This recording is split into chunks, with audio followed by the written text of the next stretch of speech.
I hope you all have gone through my earlier video, and in that video I had just finished off with these diagrams that I have drawn. And these diagrams, the last two were crucial ones. In order to make it more clear, I've earlier also shown this structure that is basically for the negative crystal, a circle, a sphere, and an ellipsoid. So this is the ellipsoid that we generally imagine, and the sphere that is inside this. So this is what is this structure all about for the negative crystals. And if you look at these six cases, the first six cases, in all these cases the axes are in the plane of incidence, in the plane of the paper itself, which means that the structure is such that it is touching the both of them touch each other only on the optic axis and nowhere else. So since the optic axis is in the plane, it would show that these two are touching over here. Okay, so here it is touching over here, and the point that would be drawn over here. Okay, so it is touching here also, it would touch both the sides. Here it is touching over this because the optic axes are drawn like this. But in this particular case, the optic axes are perpendicular to each other and perpendicular to the plane of incidence. When they are perpendicular to the plane of incidence, the sphere and the ellipsoid would touch only above and below the plane of the paper. So it is something like this. You can see that this is kind of a structure in which you would see two circles. One is the larger circle and the other is smaller circle, because the optic axis is in this direction, it is touching this one and touching that side, so it is in this direction. And since the optic axis is perpendicular to the plane of incidence, what you would see over here would be basically two circular structures, and that is what we have drawn over here. So if you are not able to visualize this, I thought that this would probably help you in visualizing. All other structures are such that they will be touching. So in all these cases, since the optic axes are in the plane, it will have to touch, both the structures will have to touch each other in the plane itself. Here, since the optic axis is perpendicular, they would not touch each other, and so you would get two circular structures in this case. So after this, we would just move on to study the polarized light. And polarized light, we know now that what is a polarized light, because an electromagnetic wave is a wave in a light in which if this is the direction of the light, then the electric field would be oscillating perpendicular to that. So it is like this, but there are infinite directions which are perpendicular to this direction of propagation. So even if it is moving like this, oscillating like this, that would also be perpendicular to the plane of propagation, the direction of propagation. So all these directions which are in this plane is perpendicular to the direction of propagation. So any direction in this plane would be actually serving our purpose, because all of them would be a direction which would be perpendicular to the direction of propagation. So in general, what happens that in unpolarized light, this direction of oscillation of electric field keeps on changing with time, and is so fast that on an average you would see that light is in all the directions, as if it is in all the directions. And so this is called unpolarized light. If you can somehow restrict your case in such a way so that you allow oscillations only in one single direction out of all these, then we would say that the light has become polarized light, or plane polarized light. In true sense, it would become plane polarized light. So if all the directions, small or large, doesn't matter, but if it is only happening in this direction, then we would say that it has become a plane polarized light. Now, how to create a plane polarized light using an unpolarized light? So there are ways to do it. The first way that we would discuss would be the use of tourmaline crystal. Tourmaline crystals are crystals in which there is some axis, there exists some axis, and it is such that when you make an unpolarized light pass through them, then what happens that in unpolarized light, in all the directions electric field oscillations were possible. But if this is the axis of tourmaline crystal, then after passing through this, what would happen that only the component which would happen in this direction, only those oscillations would pass through, and all others would get blocked. So how would we come to know that it has got only these oscillations? We do it by placing another tourmaline crystal after this, and we would see that if the other tourmaline crystal is placed in a manner such that the axis of the two are parallel to each other, then since the oscillations are still happening in the same direction, so we would expect that all the oscillations would pass through and you would see light after this. But if you rotate this one, keeping this fixed, and if you rotate this one and place this perpendicular to the first one, so the axis of this tourmaline crystal happens to be perpendicular to the first one, then what you would observe is that all the oscillations that are now perpendicular to this axis also, so they would get blocked and you would see no light over here, no light.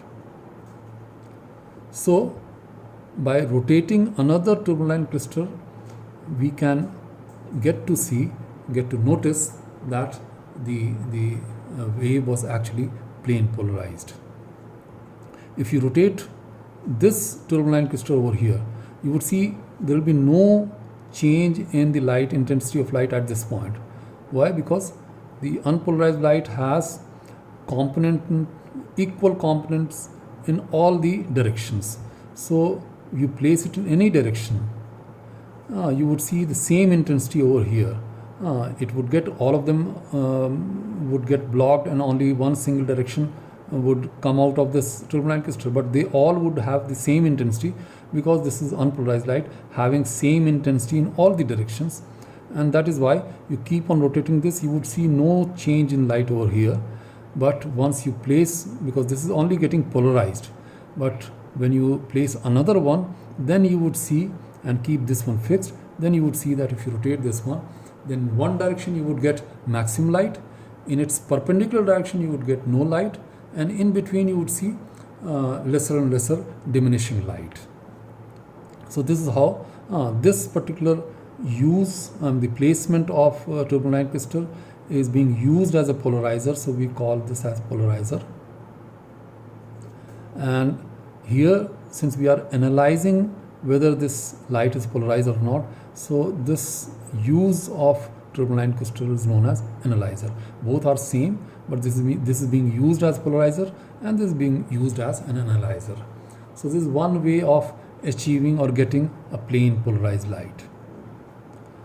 Now the other way is if we use the Brewster law.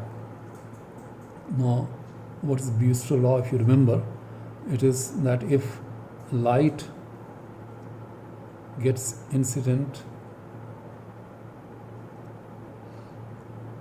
on a surface and it is such that the angle between the reflected and the transmitted ray, if that becomes 90 degrees, then we have already gone through the theory also, that the reflected light becomes plane polarized light, in which the oscillations are all oscillations, electric field oscillations are perpendicular to the plane of incidence. So in the first instance you would assume as if that this light would also be another plane polarized light in which the oscillations would be in the plane of incidence, but it doesn't happen so. This is pure plane polarized light in which oscillations would be perpendicular to the plane of incidence. But this is a mixture of both the lights. It would be richer in the light which would have oscillations in the plane of incidence, but it will have some fraction of light which would be having oscillations perpendicular to the plane of incidence also. And so the larger percentage would be of this kind and the smaller percentage would be of this kind. So since the intensity of this is also not very good, so it is always this Brewster law is used to generate a plane polarized light by placing slabs after slabs such a way that if a light gets incident, then at each of these slabs they would get reflected, and when it come out it would be having a maximum percentage of light which would be having oscillations in the plane of incidence only, because all these lights that would get reflected will have components which would be purely having oscillations in which oscillations having perpendicular to the plane of incidence. So all of these are have been discarded, so what is left is only this oscillation. So this is the way in which we get a plane polarized light using the Brewster law. So this is use of Brewster's law to get the plane polarized light. The third option is that we'll be discussing over here is to get a plane polarized light using a Nicol prism. Now Nicol prism is basically uses the phenomena of double refraction, and the double refraction happens in the uniaxial crystals that we have already discussed. Now what happens is that a Nicol prism we use a calcite crystal, and calcite crystals are negative crystals for double refraction. So negative crystals means that the ray that enters unpolarized light that enters the calcite crystal gets separated into two lights. One is the E ray, the other is O ray. Okay, and since this is negative crystal, so VO, the velocity of the ordinary wave, happens to be smaller than the velocity of the extraordinary ray. And so this V1, this V2, V1 will always have a velocity VO, V2 will have a velocity between VO and VE. So it would depend upon which direction it is moving. If it is moving in the direction of optic axis, it will again have the velocity VO, but if it is moving perpendicular to the optic axis, then it will have a velocity equal to VE. Okay, so V2 will have velocity ranging between VO and VE, but V1 of course will have only VO velocity in all the directions. So now what we do is, the other thing is to notice is that O will have oscillations, all oscillations which would be, because we have now come to know that D1 and D2 of both are perpendicular to each other, and if you go further and study, you would see that experimental results show that the O ray is such that oscillations, the electric field oscillations in these rays are perpendicular to the plane of incidence, whereas in E ray it is in the plane of incidence. So both of them are plane polarized light, not like this in which the plane polarized light was only this, and this was a mixture of both, and we had to do something, arrange something so that we could get the plane polarized light. But here both of them are plane polarized light, and so if you can separate them out, if you can discard one of them, then the other one would be a pure plane polarized light. Now how to achieve that, how to discard, how to do this? So this is what is known as construction of a Nicoll prism. What is done is that to understand that how do we do is that if we cut, let us say, this diagonally,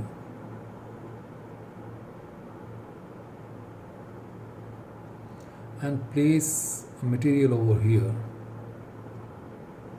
This is a transparent material.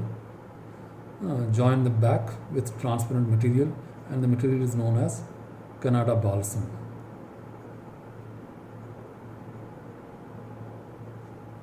Okay. Now it is seen that a ray which was unpolarized light, which gets separated into two rays, the O ray and the E ray, it was seen that the material is such that the mu O, I mean the refractive index corresponding to the O ray, happens to be 1.658, and the refractive index corresponding to E ray happens to be 1.486.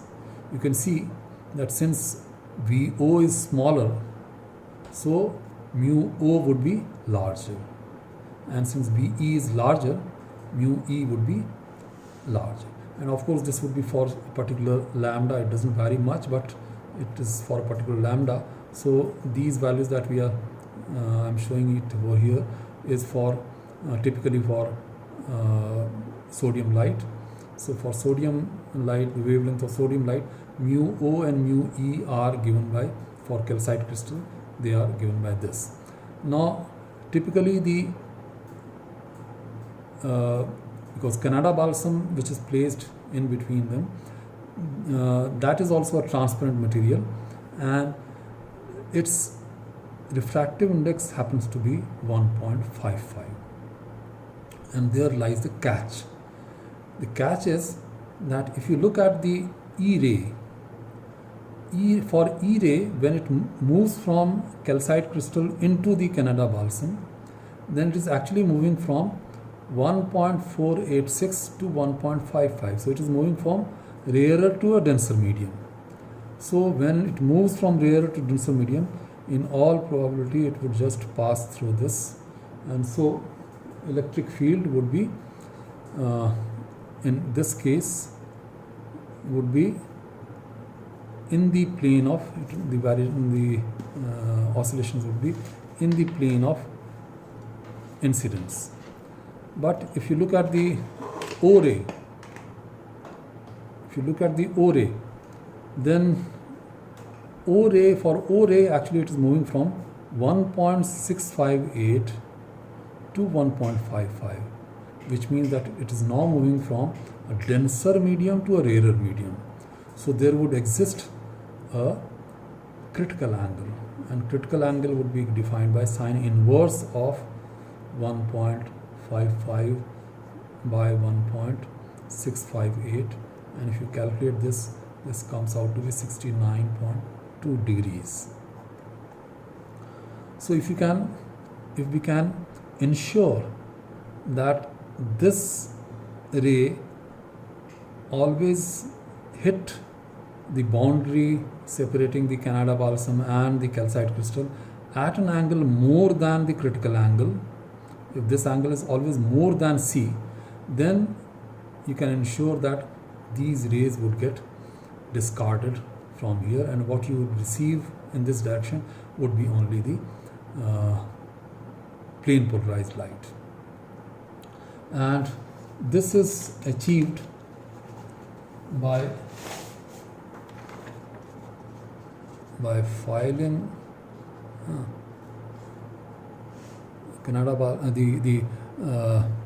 prism that we get, Nicol prism,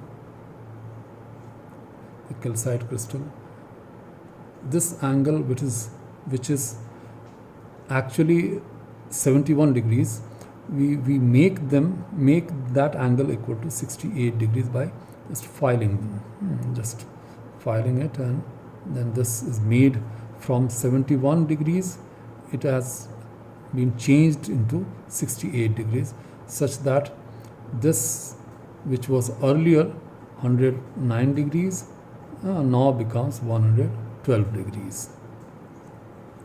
And so this actually ensures that when the diagonal is this,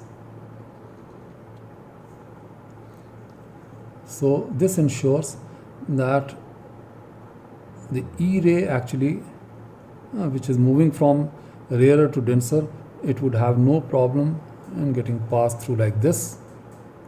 So this would be a plane polarized light, and the O ray, which would be slightly dipper, and this always, since this is 68 degrees, we can show that this would always be more than 69.2 degrees, and so this would get rejected like this. So all these ordinary rays, they would get rejected, and the extraordinary ray, they would get passed out of this structure, and so you would get plane polarized light. So this is how we get plane polarized light using a Nicol prism.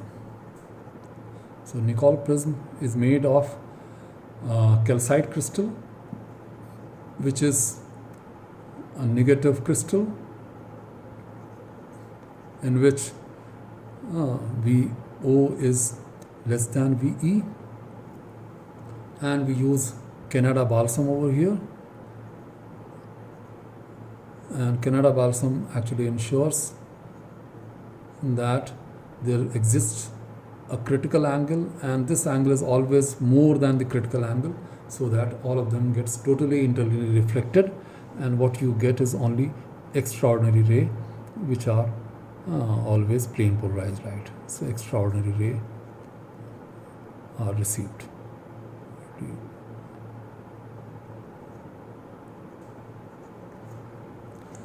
Okay, so these are the three ways, but this is the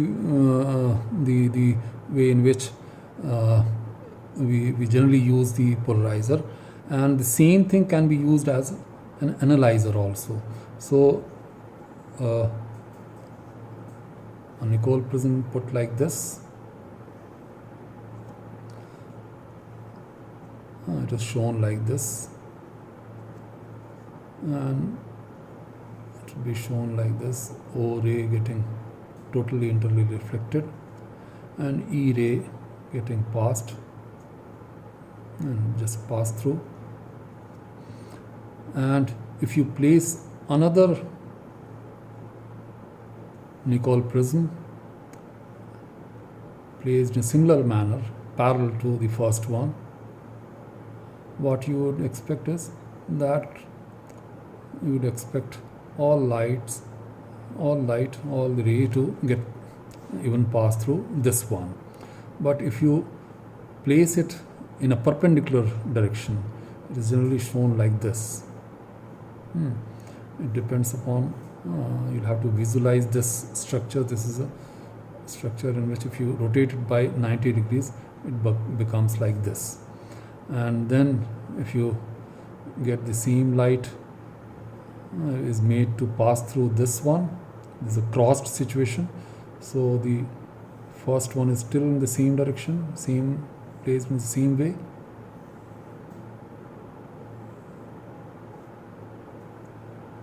Then here you see no light. So you can again see that this Nicol prism is being used as polarizer, and this Nicol prism is used as an analyzer. So these are the ways in which, and this is the way that is used normally in labs, also in all practical setups also to convert an unpolarized light into a plane polarized light. But there are other kinds of light also, which are known as elliptically polarized light or circularly polarized light. Now, what are those? You can actually generate and create circularly polarized light and plane polarized light and elliptically polarized light by combining two plane polarized light. And in order to get that, you just analyze first that if, let us say, that we have already done this in oscillations or so, but let me revise it for you, that if there are two oscillations, let us say, if there are two oscillations and both are perpendicular to each other, let us say that this is in the y direction and this is in the x direction. So since these are oscillations, so y would be taken as some, if let's say a is the amplitude, a sine omega t or cos omega t, whatever you wish to take, and x also some b, depending upon, if let's say that the b is the a is the amplitude of this one, b is the amplitude of the other one, so sine omega t, and b is cos omega b and sine omega t again. Okay, so x and y both are, if I have taken omega same, that would mean that both are having the same frequency. Omega means omega is related to time period also, because t is 2 pi by omega. So if omega is same, the time period of oscillations are also same. A and B can be different. A and B can be different, but still the time period can be same. So I have taken both as having the same time period. Now let me introduce another factor. If let us say that both are having the same time period, yes, different amplitude, yes, but if they are having a phase difference also. Phase difference basically would mean only that both would not be at their respective mean position simultaneously. So when t is 0, let's say, when t is 0, y would be 0. So y is at this point. But when t is 0, x would be at b sine delta. So x would be at some another value. So when this is at the mean position, x will have some value, some another value. When x would be 0, which means that when omega t plus delta is 0 or pi, let's say, because sine pi is also 0. So when that is equal to pi, then x would be 0, but at that time y would not be 0. So both would not be at their mean position simultaneously, both would not be at their respective maximum position simultaneously, but both are having the same time period and both are having the same omega also. Now what would happen if one particular oscillation is combined for both of them? If one particular particle is made to oscillate in both ways simultaneously, so what would be the resultant of the two motion? So if there is a particle which wants to do this oscillation also and wants to do that oscillation also, so if it is subjected to both the oscillations, if one single point is subjected to both the oscillations, then what would happen? We know that since x and y are perpendicular to each other, whatever x movement this will show, it will have that x movement. Whatever y movement this will show, it will have that y movement, and so it will have a general movement when both of the oscillations are imposed on this particular particle. In order to get that, what we can do is we can write this y by a,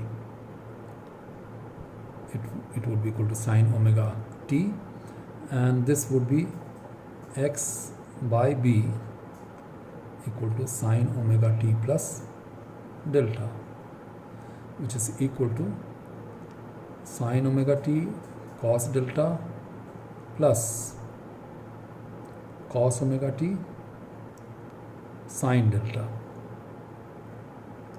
Now sine omega t is also y by a, so I can write this as y by a cos delta plus cos omega t is 1 minus y square by a square, so 1 minus sine square omega t and square root of this, so this is cos omega t into sine delta. So x by b is this. What we can do is to simplify this.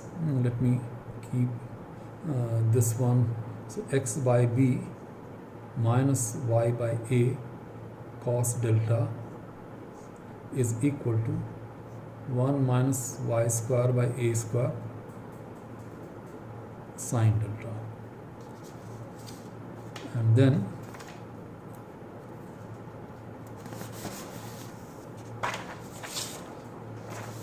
if I just simplify this,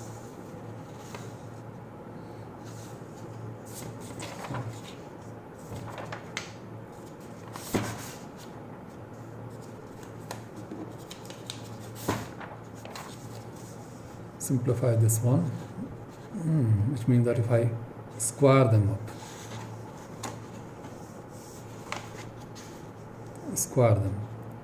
then this would be x square by b square plus y square by a square cos square delta minus 2xy by b into a cos delta is equal to 1 minus y square by a square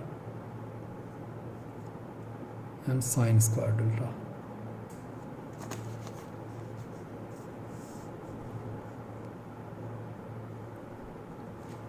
So this is sine square delta minus y square by a square sine square delta.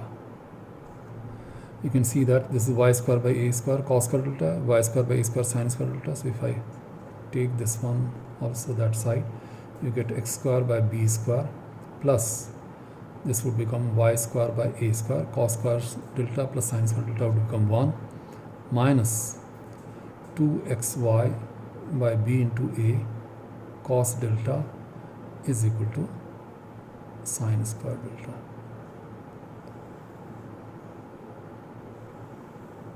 So we could get this. So depending upon delta would actually decide that what kind of structure, what kind of a motion would be there for the particle which is getting to oscillate, considering both the oscillations. So the oscillations are that y is equal to a sine omega t and x is equal to b sine omega t plus delta. Okay. Now if let's say delta is 0, let's consider a few cases. When delta is 0, what would happen? Sine 0 is 0, but cos delta would become 1. So 1 would mean that it would become x square by b square plus y square by a square minus 2xy by b into a is equal to 0. And this would give us that x by b and minus y by a whole square is equal to 0. So x by b is equal to y by a, or y is equal to a by b into x. Now this is nothing but a straight line whose slope is given by a by b. So if you remember, y was this, y oscillation is this, x oscillation is this. Let's say that b is different. This is a, this is b. This is x oscillation in which we have amplitude b, y oscillation in which the amplitude is a. So y equal to this x direction, this y direction, y equal to this x. So a by b is this angle, and so it would be actually, if I draw something like this, A by B is the tan angle, and so it would be this direction. So the actual motion would be a straight line, but now it would be in this direction. The angle of this would be given by tan inverse of A by B, tan inverse of A by B. So when delta is 0, what you get is still a simple harmonic motion, simple motion, and it would be given by this. Now let's consider the other one when delta is, let's say, pi by 2. When delta is pi by 2, then what would happen? Sine pi by 2 is 1, but cos pi by 2 is 0. So cos pi by 2 0 would mean that x square by b square plus y square by a square is equal to 1. Now this is what? This is an ellipse. This is an ellipse whose semi-major axis is B, semi-minor axis A. Okay, so actually this motion would be something like this. This would be your B, this would be your A, and the motion would be something like this. So the oscillation, instead of a single line oscillation, the oscillation would be in an ellipse like this. So when delta is pi by 2, it would be an ellipse. When delta is pi, delta pi would give us what? Cos pi is minus 1. Cos pi is minus 1. And sin pi is 0. So that would give us x square by b square plus y square by a square plus 2xy by ba is equal to 0. And that would give us in the same way, this would be y equal to minus a by b into x. So this is which direction? This is again A, this is B. Then this is actually this direction. So the oscillation would be something like this.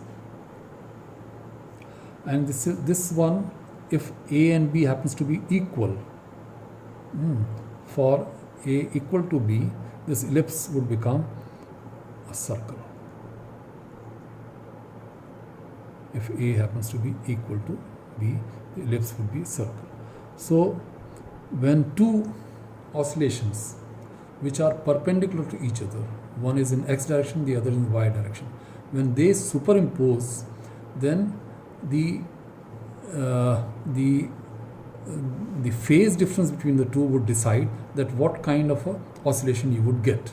So if there is phase difference is 0, if the two are in the same phase, you would again get a simple harmonic motion. So the same oscillation, but in a different direction, not in y direction, not in x direction, but in another direction which is inclined to x and y. But if delta is pi by 2, if the phase difference is pi by 2, then you can get an elliptical motion or a circular motion depending upon whether A and B are different or they are same.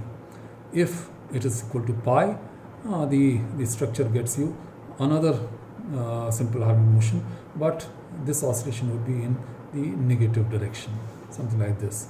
You can actually check that if delta happens to be equal to pi by 4, then the oscillation can be shown to be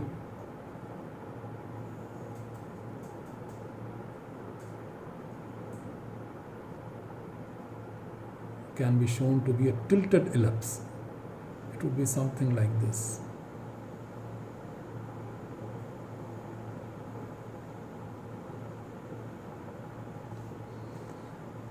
So you can see that this is what you get 0, After 0 you would get something like this, pi by 4, then pi by 2 like this, then 3 pi by 4 you would get at delta equal to 3 pi by 4. If you check, you would see that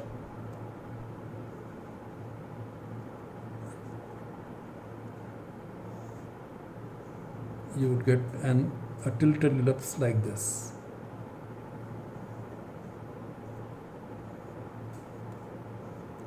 So 0, a simple arming motion, pi by 4, tilted ellipse, pi by 2, a normal regular ellipse, again 3 pi by 4, a tilted ellipse but in another direction, and pi you get a straight line, a simple harmonic motion again.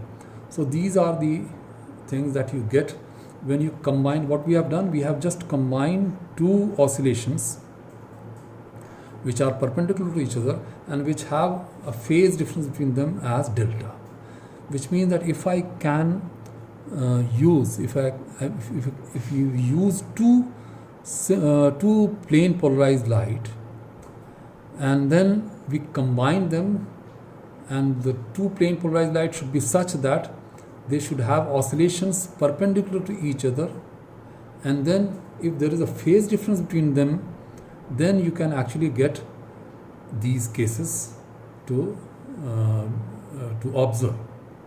So in the next lecture we will see that how we do these things, and we get, using the plane polarized light, we can combine two plane polarized light and get an elliptically polarized light or a spherical polarized light or something complicated along these lines by combining two linearly polarized light, wherein there will be a phase difference that you'll have to decide something, you'll have to get it done somehow. So in the next lecture we will see that how we would get these lights, and we will use some half wave plate and quarter wave plates. We will discuss those things also, how to use those plates to introduce the phase difference and then combine them to get either elliptically polarized light or circularly polarized light or plane polarized light again. I think that lecture would, and after that we have an optical rotation. So in 1 or 2 lecture we will be finishing up our whole syllabus. Thank you very much.